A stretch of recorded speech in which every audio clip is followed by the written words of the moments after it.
It's been a long time since I've had my buddy, my pal, my friend Kevin Dana, the voice of the Santa Cruz Warriors and sometimes the Golden State Warriors. He's going to join me next. We're going to talk about the youngsters, the two-way players, the individuals playing for the Santa Cruz team. Plus, we're going to start the show with a very interesting trade rumor that just came out. Join the action. Come have some fun. This is Locked On Warriors.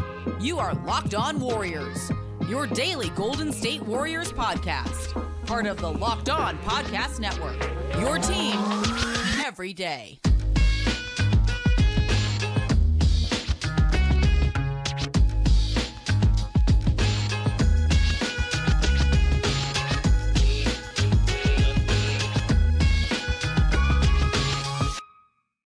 Thank you for making Locked On Warriors your first listen every day. We're free and available wherever you get podcasts and on YouTube. We're part of the Locked On Podcast Network, your team every day. Today's episode is brought to you by PrizePicks, the easiest and most exciting way to play daily fantasy sports. Go to prizepicks.com/LockedOnNBA and use the code, all lowercase, LockedOnNBA for a first deposit match up to $100. You can follow Kevin Dana, the voice of the Santa Cruz Warriors, on Twitter. Is that where you're at, right? I still call it Twitter.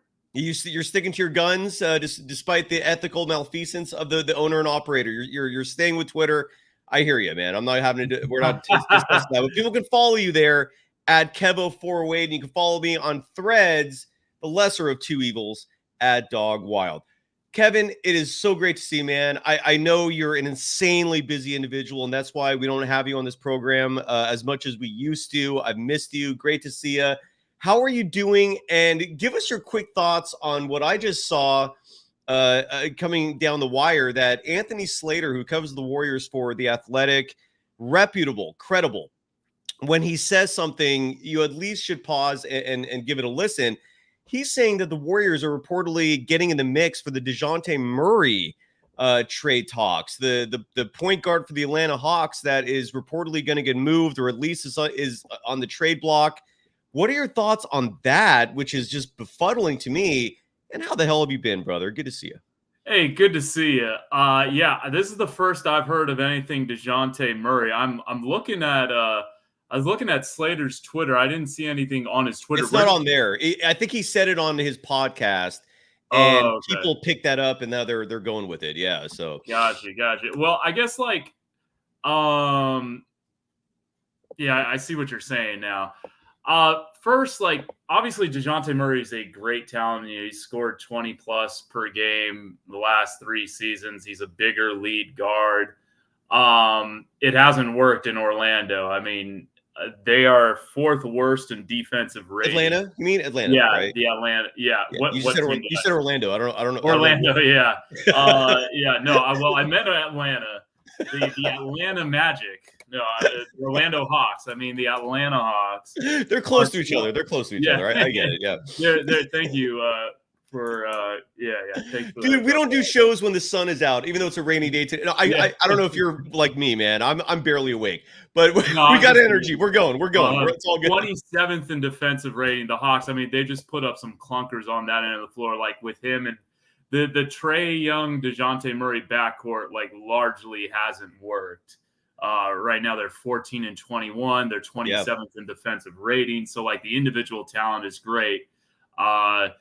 So yeah, I mean, I haven't really processed at all, but Dejounte Murray is definitely a big time player. There's no doubt about that. But I am of the belief, I'm usually a don't sell, don't trade players until you absolutely need to. Now I think we could say that, 17 and 39, it has not gone the way it was expected to go this year for Golden State. So there's still a month to go until the trade deadline. Dejounte Murray is a former All-Star from his last season with San Antonio. He's put up good numbers, though they haven't really amounted to wins in Atlanta. So, that's my thoughts on Dejounte Murray, just kind of who he is as a player.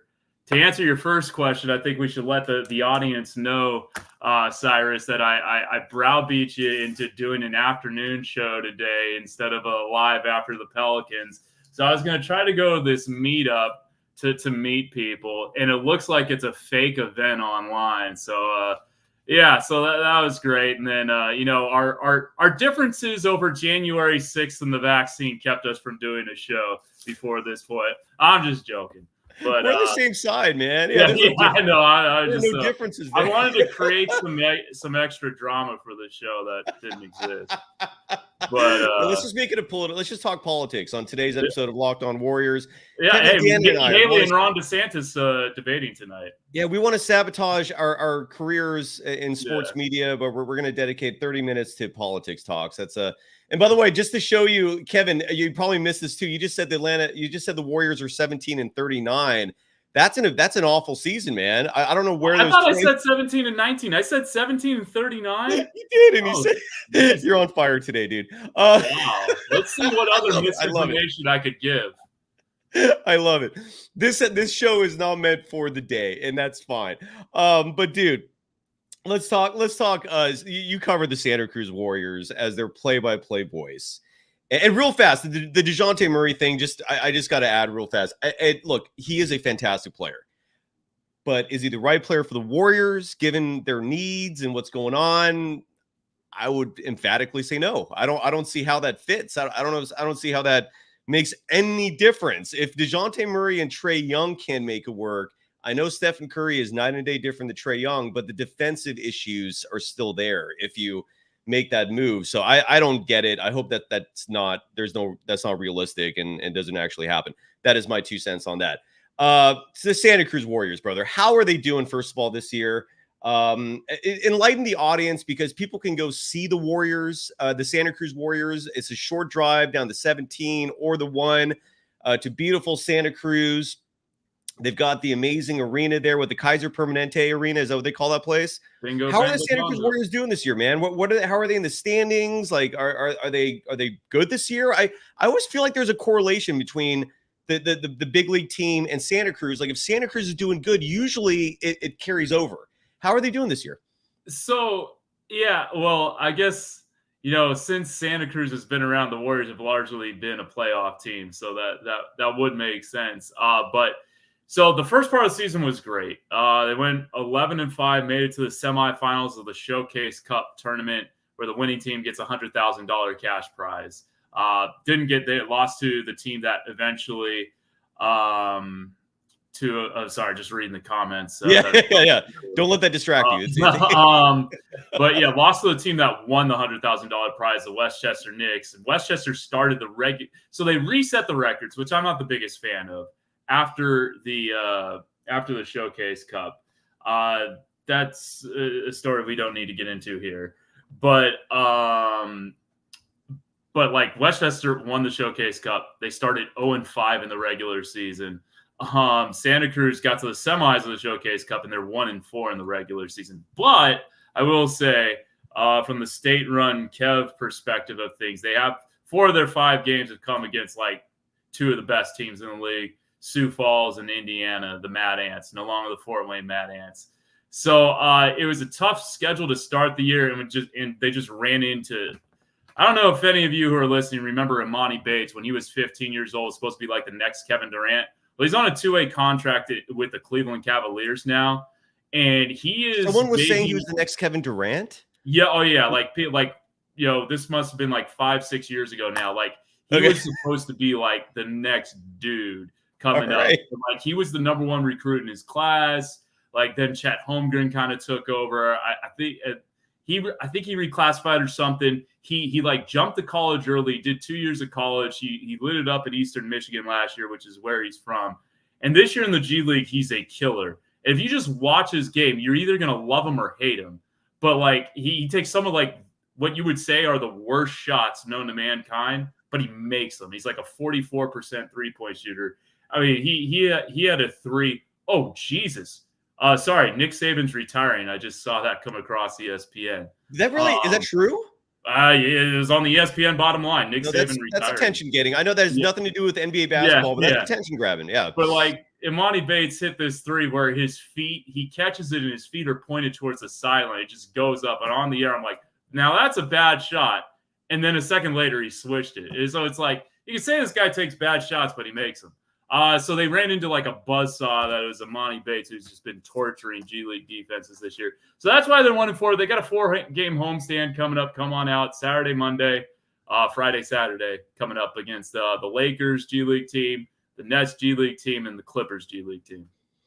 I love it. And in just a moment, I want to pick your brain on some individual players. Usman Garuba, for example, is someone I thought we would have seen by now. And so far, he's been exclusive for Santa Cruz. I know we've seen him on the bench for the Warriors, and he's had a few spot minutes playing garbage time, but we haven't seen much Usman Garuba. Gui Santos. I don't think I've had you on since Gui Santos was given that guaranteed deal. Yeah, no, I want to pick your brain on these players, man. The Warriors have some youth.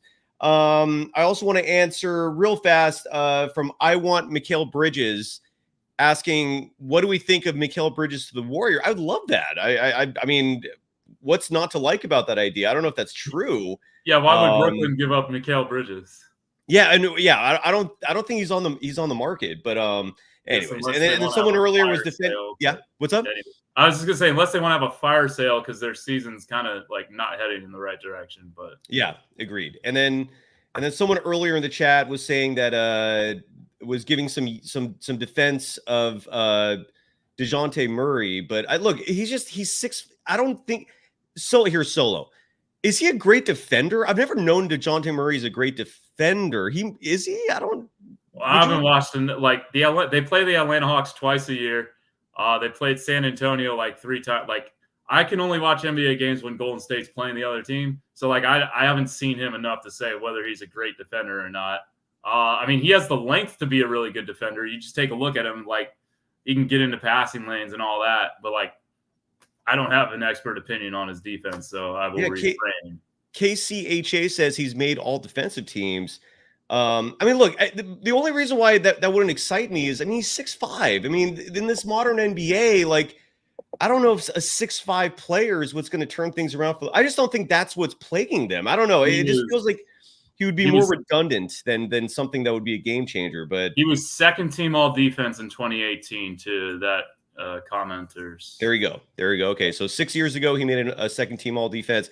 Again, that's just weird to me. I don't know if that would make a difference for this Warriors team, and it concerns me because I feel like you'd have to give up a lot to get Dejounte Murray, and I just don't know if the price tag is worth it. But we'll see. This trade market is going to be interesting. I know they're going to be active. Kevin, I don't want to put you in the spot for the trade discussions, but if you want to chime in. But I'm not going to grill you on that. And you know. Anyways, why don't we discuss, take a break. We'll give some love to our sponsors. And first up for that is PrizePicks. Kevin, you're a gambling man. I am. I know you don't like dabbling in sports. I think there's some ethical, legal. Yeah, it's not that I don't like dabbling in sports. I would love to gamble on sports. I just can't because there are stupid, arcane reasons why broadcasters can't gamble on sports. I think it's dumb, but whatever. What about a daily fantasy made easy? Is that also added to that? Like, is that a restriction? What's the rules when it comes to fantasy? I like the juice ain't worth the squeeze for me, partner. So you know what I mean? No, I get it. Well, the weird thing is, Kevin, you might actually be allowed to play with PrizePicks just because it's legal in California, which is one of the huge selling points I always bring up with PrizePicks. You know, and by the way, side note, Kevin, you were the one who first laid the metaphorical seed for the idea of using a VPN for, let's say, a gambling site like FanDuel. I've been running with that for almost a year and was just told today we can't do that anymore. So we're gonna it's apropos that you are on the show the day that I can no longer use that as a joke. So no more VPN jokes. But you don't need a VPN with PrizePicks because, again, it's legal in California, and the whole premise is simple. It's 2 to 6 players. You know, you're betting whether or not individuals are getting more or less than, let's say, points, grabbing more or less than, say, rebounds, dishing out more or less than, say, assists. that it goes across the spectrum of sports. It's not just NBA. You can mix and match and use let's say you can bet on Stephen Curry if he's going to score more than 30 points in tonight's game, but then you could also bet on NFL action and make the second player on your docket someone who plays, let's say, for the Niners or for the Kansas City Chiefs, whatever it is. That's the premise of PrizePicks. 2 to 6 players. If you go with a 6-player docket and you nail that, you can win up to 25 times what you put in. I have fun. I've already opened the gates for anyone who wants to DM me for any suggestions because I've been lucky enough to so far never have to put money into my account. I have fun with this, man. I'm winning, and I hope you win too. All you have to do to play is go to prizepicks.com/LockedOnNBA and use the code LockedOnNBA for a first deposit match up to $100. One more time, go to prizepicks.com/LockedOnNBA and use the code LockedOnNBA for a first deposit match up to $100. You are Locked On Warriors, your daily Golden State Warriors podcast. Part of the Locked On Podcast Network, your team every day. Locked On now has a national sports 24/7 streaming channel on YouTube. Locked On Sports Today is here for you 24/7, covering the top sports stories of the day with the local experts of Locked On, plus our national shows covering every league. Go to Locked On Sports Today on YouTube and subscribe to the first ever national sports 24/7 streaming channel. And subscribe to Kevin Dana on Twitter. You can follow him there at Kevo408. You're also on Instagram. What's your handle there? I know you're not very active, but you do exist on that platform. What's your handle there? Danaman SJ408. So my last name, MAN SJ408. If you want to see pictures of my cat and maybe a couple things I'm doing work-wise. Yeah, Bacon's actually right next to me over here. I want to see Bacon. Bring him in the picture, man. I would love to see some Bacon. Bacon is Kevin Dana's cat, who sometimes claws him. It's affectionate, loving claws. Even if you lose an eye over it, you're going to love Bacon no matter what. There's Bacon right there. Hi, buddy. Hey, Bacon. Look at those eyes, man. Beautiful cat, brother. No, I mean, thank you. What is that? What's going on with Usman Garuba, man? A year ago, Kevin, we were seeing these two-way players drive me insane. And then this year, I actually want to see two-way players, and they're nowhere in sight. Usman Garuba is an interesting prospect. We actually just heard Steve Kerr mention him a few weeks back in terms of, I forgot what the discussion was, but he was talking about how he can't give every player the minutes that they want. And I think Usman Garuba's name came up. What's going on with him, man? Is he performing in Santa Cruz? Is he underwhelming? Is that why we're not seeing him? What are you seeing with Usman Garuba while he's playing in Santa Cruz? He's been really solid with the Santa Cruz Warriors. He's averaging nearly a double-double overall this season, 11.6 points, 9.6 rebounds. He's tacking on. And if you remember one of the 2 or 3 games he played for Golden State, if you remember the garbage time, he had a really nice backdoor pass, hit somebody for a layup. He's a really good passer. Like Connor Letourneau had an article in October, I think, where he mentioned that some players in Golden State call him a baby Draymond because he looks is like him. He passes like him. Obviously he's not an NBA Defensive Player of the Year like Draymond is, but like when he was coming out, Sam Vecini in the 2021 draft class said he was one of the best defensive prospects in that class, and we've seen that he could stick with guards on switches on the perimeter. Staying from him as they try to get downhill on him. He is a rim protector. He's averaging 1.5 blocks per game. He's getting more than a steal per game as well. He figures to get a little more time now. He was kind of splitting time a little bit with Jace Johnson, who got traded. Now Santa Cruz just brought in a really good rim protector at the G League level, Amita Brima, just traded for him a couple days ago. I believe has had a cup of coffee in the NBA. I haven't updated my chart yet, but I believe Amita Brima has played a little bit in the NBA. He was in France last year playing against Victor Wembanyama. So they're going to have 2 big rim protectors down there. Brima is more of a rim protector than Garuba. But to answer your question why he's not playing is like last year's, this is some of the most depth. And I know, maybe some people are rolling your eyes. Depth, Golden State, they're 17 and 19. What the hell are you No, talking but about? I agree with you. No, I'm with you on that. They're deep. They're deep. But like, especially at the big man spot, right? Like at the 5 where Garuba would figure to play, like you have guys in Kevon Looney, who I know some people think he's taken a step back. And yeah, it's not as good as it was last year, but he's still averaging like the second most points, second most rebounds, at least the second most rebounds he has in his career. And I believe he's not playing as much. I would have to double check that. But like not just him, but Dario Saric has been great, and he's the guy who's filled in at the 5. Trace Jackson Davis is playing really well, especially for number 57 pick and a rookie. And so like, where are the minutes for Usman Garuba? I just don't think they exist unless like 2 of those guys get hurt at the same time. Like, when's Usman really going to play non-garbage time minutes for this team? Makes sense. Can Garuba shoot outside at all? I know so little. He tries. It's not been successful this year. I think he's 2 of 14 from 3. Ooh, like okay, so he will put it up. He was 2 of 5 at one point. He's missed his last 9 threes. He's a guy you'd like to, when he shoots, you prefer it to be around the basket. For good reason. He is 61% from the field overall. So like he largely knows. He is above 70% at the rim this year, and the league average in the G League's 58%. So he's like significantly better than average rim finisher. All right. I'm with you. And I hear what you're saying about the logjam in the front court. I totally get it. I don't think you're misleading anyone or being biased saying that. It's just the reality of it. I'm sorry. I didn't mean to cut you off. Sorry. You're good. But I just wanted to add, like, while he's considered a baby Draymond, like, you wouldn't use him as a point forward in the NBA. So they look so alike, though. It is like every single time I see Usman Garuba, I do a double take because of how similar they are. Kevon Looney was on this show a few months ago, and I brought that up with him, and he agrees, man. Even the players are saying that. He also said he doesn't think Draymond Green finds it as funny as everyone else, but they look awfully similar. What's the long-term situation with him, man? Like, can he be a long-term part of the Warriors picture? Like, do you see him getting snatched up by someone else? Do you think he's going to be another two-way guy next year? Any thoughts, at least, if no facts? What are at least your opinions on Usman Garuba's long-term future with the Warriors?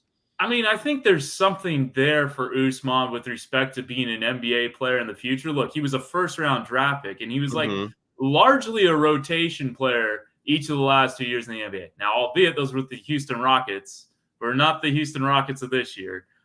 They were no bueno, as we would say, the last 2 years, to borrow a technical term that my Cal football broadcast partner, Mike Pulaski, would say.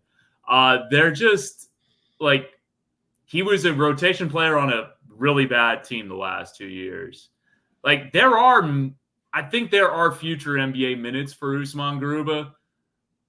But again, logjam with Golden State. Like, I don't know how many minutes exist this year unless there is an injury crisis. I talked about all the bigs, and I didn't mention Draymond Green, who's going to be coming back soon too. So exactly. So like, there's going to be even less opportunity for Usman. And Draymond will likely be taking a lot more center minutes, I'm guessing, when he comes back. I'm told. I guess when I think of Usman, first of all, let me take a step back. I get really getting excited thinking about the future of the Warriors. They have a lot of incredible young pieces that 3, 4, 5 years from now could be part of a whole new run. And I see Usman potentially as being like, maybe not a starter, but I could see him coming off the bench being a backup to a Trace Jackson Davis in the center position. And I've checked his stats out every once in a while, piggybacking off what you said about him with your analysis. He looks good. I was just hoping to hear that it wasn't his skill that is keeping him from playing, but he got off to a slow start this year, but he's been really, really good. Like basically the first 3 games, it looked a little clunky, and then he's been like rock solid pretty much the rest of the year. And like, I don't think what you said is off base. Like, I think he could definitely potentially in 4 years be the backup to Trace Jackson. Like he has that level of skill, but like how often does a two-way contract guy like stay in a program for that long? Yeah, Like exactly. After next year, he can't be on a two-way contract. So like, we'll see. But like, I don't disagree with your assessment. Yeah, I think he could turn into an NBA reserve big. I love it. I love it. So good stuff, man. I want to grill you about Gui Santos when we come back because he got a guaranteed deal. I love this kid. I guess my questions to you are going to be whether or not you think he's ready for the NBA, what skill sets he still needs to develop to be NBA ready. So that and so much more. The voice of the the voice of the Santa Cruz Warriors and sometimes Golden State Warriors. You filled in recently covering the Nuggets game. Phenomenal. That's always phenomenal news to me when I hear that you're filling in for the great Tim Roy. But let's talk first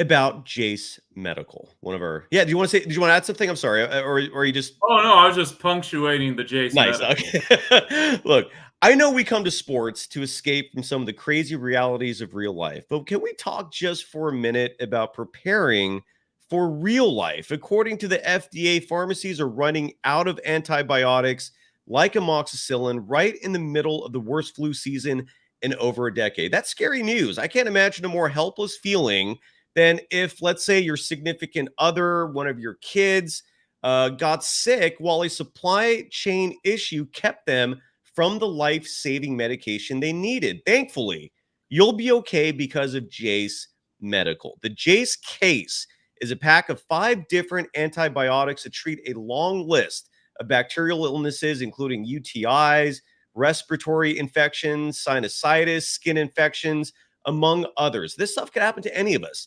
Visit chasemedical.com and complete your physician encounter. It will be reviewed by a board-certified physician, and your medications will be dispensed by a licensed pharmacy at a fraction of the regular cost. It's never been more important to be prepared than today. Go to Jase Medical, that's JASE medical.com, and use the offer code Locked On to get $20 off your first order. You are Locked On Warriors, your daily Golden State Warriors podcast. Part of the Locked On Podcast Network, your team every day. All right, one final segment with the voice of the Santa Cruz Warriors, Kevin Dana. You can follow him on Twitter at Kevo408. And for the everydayers out there, we're back at this tonight. The Warriors are playing at 5:30, a very unusual midweek early time to fit them into the national schedule. I believe that game is broadcast on ABC, if I'm not mistaken. Gui Santos, I love this kid. I think when you look at his appearances, he's stronger than he appears. I think he can easily handle the power forward position. How has he been doing in Santa Cruz? What's keeping him from playing in the NBA, in your humble opinion, Kevin Dana? Well, he's steadily progressed this year, minus the shooting percentages. But so last year, 10.9 points per game, 6 rebounds, 2.3 assists. This year, 15.2 points per game, 7 rebounds, 3.1 assists. Now, he someone in the comments I was reading saying they should play that Gui Santos guy more. He's really good at finishing at the rim, which is true. 69% at the rim last year, 67% this year. So still like well above average rim finisher. His percentages have dipped a little bit. 47% from the field. He was 49 last year. 31 from 3. He was 33 last year. 71 from the line. 70 last year was 75. But like the thing I like about him is that he works and that he looks like an NBA player. Like, just see him, like, he's very good at moving without the basketball, timing his cuts. That's something he's improved in. Last year, and I might have mentioned this last year, but I'm going to say it again because to me it's wild. In season, I'm reading this comment from Steve. The 20, because you said 17 and 39 earlier in the show. Yeah. But man, I was really off to start. That's all right. It's all good. Vincent Wembanyama. Anyways, so Gui Santos last year in season improved his vertical by 3 inches during the season. Improved his vert by 3 inches. Is that normal? That seems. I don't think it's normal. No, I don't think so either. Yeah, that's crazy. Okay, so like he's just a worker off the like as far as like getting himself and his body right and stuff. He has a great attitude. We love him in Santa Cruz. Why is he not playing? Well, A, he's still super young. Mm-hmm. B, I mean, like he was coming from playing in Brazil with all due respect to the Brazilian league, it's not the NBA. It's not the G League either. It's, there are plenty of professional leagues you would list above before you get to Brazil. So it's a huge step up in competition for him. He is 21 years old, and he's not a Moses Moody 21 who's like been in the, like a high, like Moses Moody played on maybe the best high school basketball team of all time with Cade Cunningham, A-Rod Sharp. Like he wasn't playing with that level of talent growing up like a Moses Moody. He's a younger 21 basketball wise. He played high level basketball for his country, but it's not like the competition was limited. Yeah, I hear you. Yeah, like I mean, he was playing professional basketball as a youngster, but that level of professional basketball is not the level of professional basketball that you see in the NBA. So I hear you. Or the G League. So like that's one thing. And then also when going back to the depth, like who would you play him over? Right? Exactly. Like, exactly. So, is he go ahead, sorry. I was just gonna say I think like Gui Santos, I said last year that Gui Santos could be a rotation player in the 24-25 season. I think there's a chance that he could get some rotation minutes with Golden State next year, like without a doubt. I do think that could be in his future next season, but like this year, I think that'd be asking a lot. And he's just and naturally speaking, in terms of positions, he's a stretch 4? Is that what you would call him? I call him a 3.5. 3.5. Okay, small forward. Right. Like he could, like you said, he could definitely play the power forward. And in the G League, I can't remember if he's played the 5. I don't think he hasn't played the 5 for us this year, but we've had some lineups where we played like a 6'6" guy at the 5, LJ Figueroa. For those who watched the Oregon Ducks and St. John's Red Storm, within the last 5 years, you might recognize that name. Like we played that dude as our small ball center. So like, it's G League. Teams do crazy stuff from time to time, but like, yeah, he's not an NBA center. He's a 3 or 4 at the NBA. And by the way, I love what KCHA here writes that because the Warriors have no draft picks in next year's draft. Side note, this is expected to be one of the weaker drafts in recent history. So if the Warriors were going to enter a draft without picks, this was a good draft to do so. But I love the attitude that Kacha views Gui Santos as next year's rookie. I like that. I like that attitude. And so we got about a minute here to go. I just wanted to, you said something on Twitter which stirred a lot of people up, and you said where are the minutes? Where are the minutes coming from for Moses Moody? Because a lot of people have been unhappy with Moses Moody's minute distribution, the DNPs. Moody himself is unhappy. Everyone's focusing on Kuminga's public comments, but Moody, exact same day, also complained publicly about his role. You wrote that tweet before Gary Payton II got hurt. And on top of that, I just wanted to add that I feel like Chris Paul's 30 minutes could easily be 20. That's 20 minutes for Moses Moody right there. Would you agree with that or no? Well, Moses Moody isn't a point guard. Right, but we're in a positionless game. I guess let me ask you this then. Do you think Steve Kerr is overly dependent on point guards? Because the 2022 championship team had no natural point guards, no traditional point guards on the roster. Do you think Kerr is overly dependent on point guards? First off, you're frozen all right, you're unfrozen. Oh, okay. Okay. All right, yeah, I was worried about a connection issue. We're good. And I say that to buy time to formulate my response. No, you actually 30 seconds though, but you don't have to answer that if you want. Here's my thing. Like Moses Moody is playing more than I think people realize. He's playing 18 minutes a game. How many minutes per game do you think he should be playing? 20 minutes. just to clarify, if you included the DNPs into that calculation, that number would probably drop to like 12. You know what I'm saying? Like he has 3 DNPs this year. But like, so that would count as zeros because that number calculates per game. It doesn't factor into DNPs. That's true. But what I'm saying, like, he's on pace to play more games and play more minutes than at any point in his career.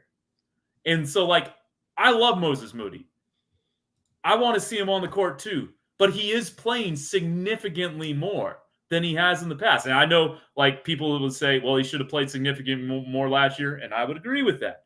But, like, again, you have 240 minutes, and, like, it's not – Steve Kerr isn't going to carve time from 3 to 4 different players to make room for one more guy in the rotation when he feels like the rotation is already, like, too much, right? Like, he wants to play 9 to 10 guys. And, like, generally speaking – you're not going to have an 11-man rotation. Now, like, a lot of this becomes moot with CP3 injured and Gary Payton II injured, and Draymond Green he's not playing tonight, I think is what he said yesterday.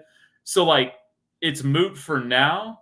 But, like, there is a logjam. There is no doubt about it. I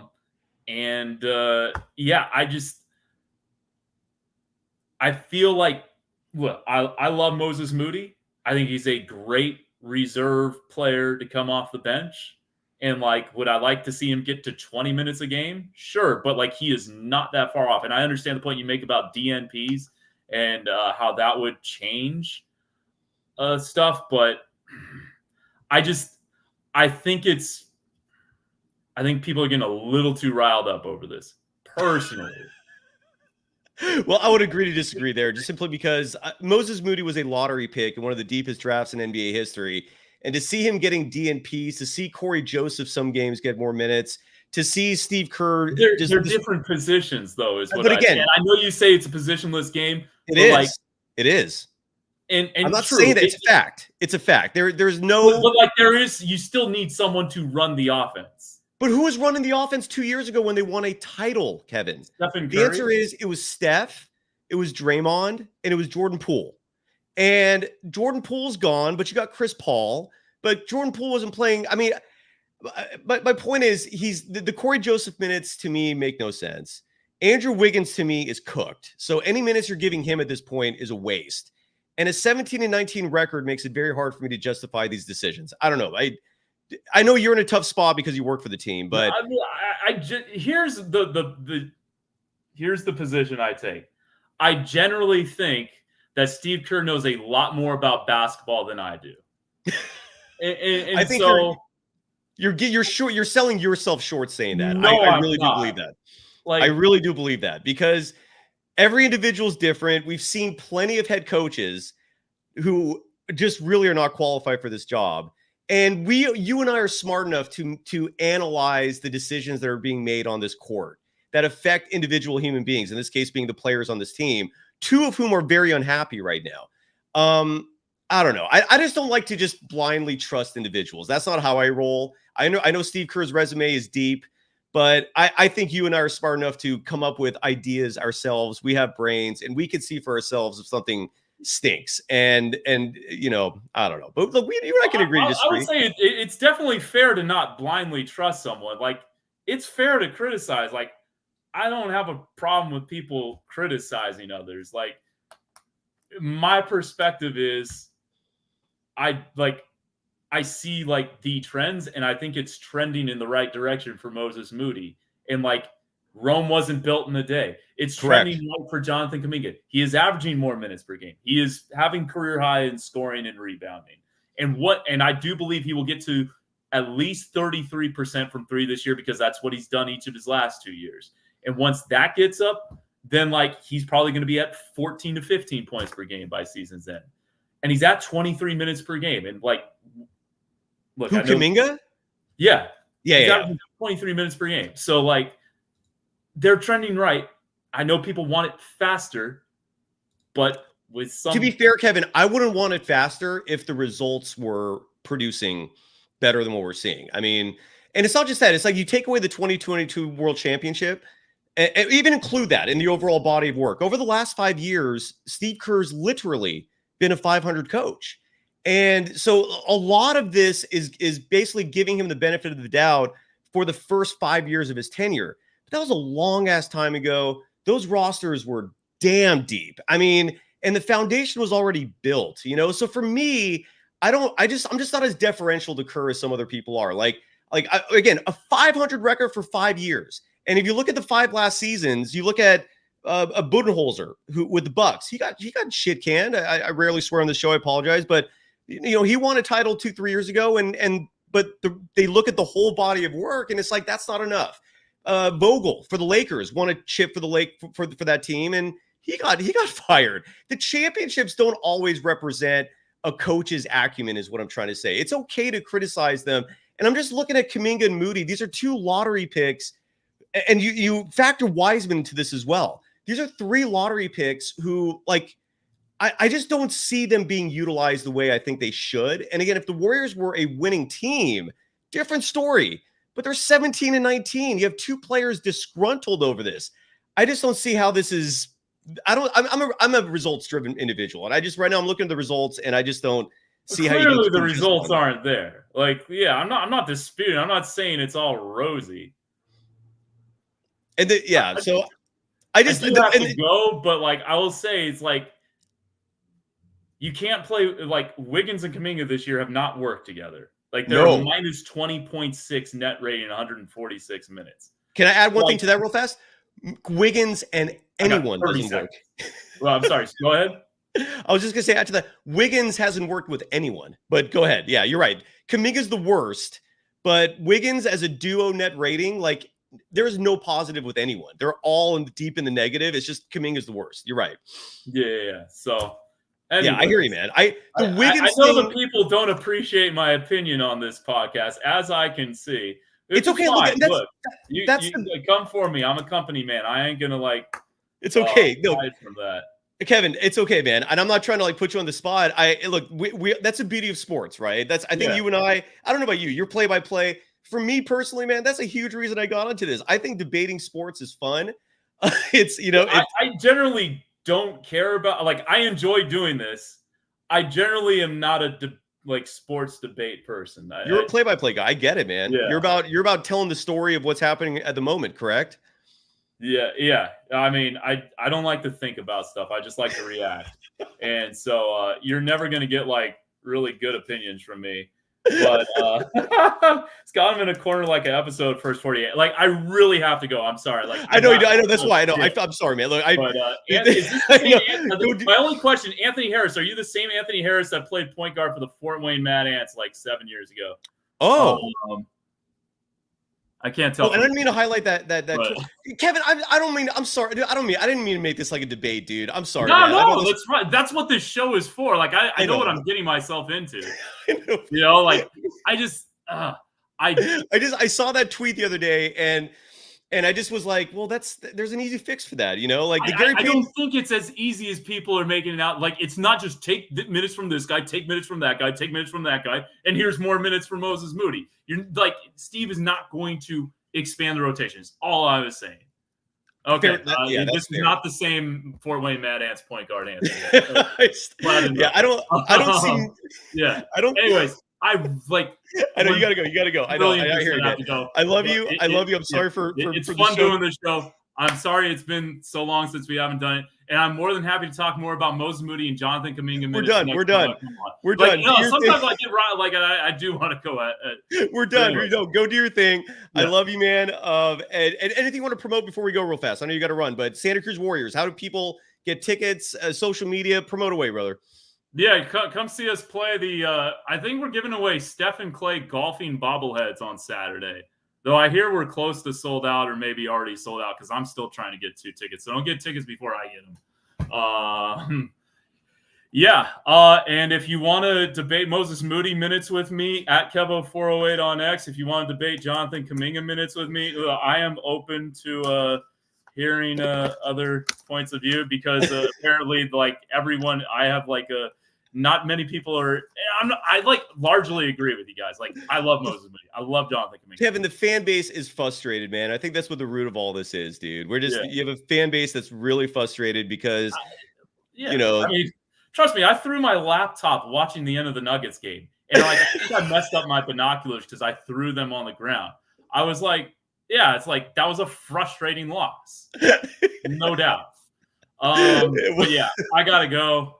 Go do your thing. We'll be back at this tonight. Kyla Mills joins me for post game.